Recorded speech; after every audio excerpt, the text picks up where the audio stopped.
Napoléon Bonaparte, né le 15 août 1769 à Ajaccio dans une famille de 8 enfants. Grâce à son père, il obtient une bourse pour suivre des études militaires à Brienne puis à Paris. C'est un élève brillant mais querelleur et souvent moqué par ses camarades pour son accent. En 1789, âgé de 19 ans, le lieutenant Bonaparte est davantage préoccupé par le destin de la Corse que par la Révolution française. Poursuivi par les paolistes, il devra d'ailleurs précipitamment quitter l'île avec sa famille en 1793. Un an plus tard, il est commandant d'artillerie et s'illustre brillamment pendant le siège de Toulon. En 1796, l'Angleterre et l'Autriche sont en guerre contre la France et le général Bonaparte prend la tête de l'armée d'Italie. Il remporte plusieurs victoires à Lodi, Arcole et Rivoli. À son retour, il est accueilli comme un héros. Il part alors en Égypte pour combattre l'Angleterre.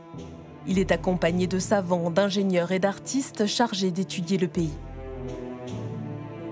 Pendant ce temps, la France connaît une grave crise et en 1799, tout s'accélère. Le 18 Brumaire, Napoléon chasse le gouvernement et prend le pouvoir. Il devient alors premier consul et le 2 décembre 1804, il est sacré empereur à Notre-Dame de Paris par le pape Pie VII. Il est désormais Napoléon Ier et son épouse, l'impératrice Joséphine. Inquiets de l'ambition démesurée de Napoléon, les Anglais, les Russes et les Autrichiens déclarent la guerre à la France, mais ils sont vaincus à Austerlitz. En France, l'empereur réorganise l'administration et place des préfets à la tête des départements. Il crée la Banque de France, la Légion d'honneur, le franc, le Code civil, les lycées. Mais l'Europe veut à tout prix la chute de l'empereur. Après une série de défaites militaires, Napoléon doit abdiquer en 1814 et partir en exil pour l'île d'Elbe, en Méditerranée. Louis XVIII est rétabli sur le trône de France.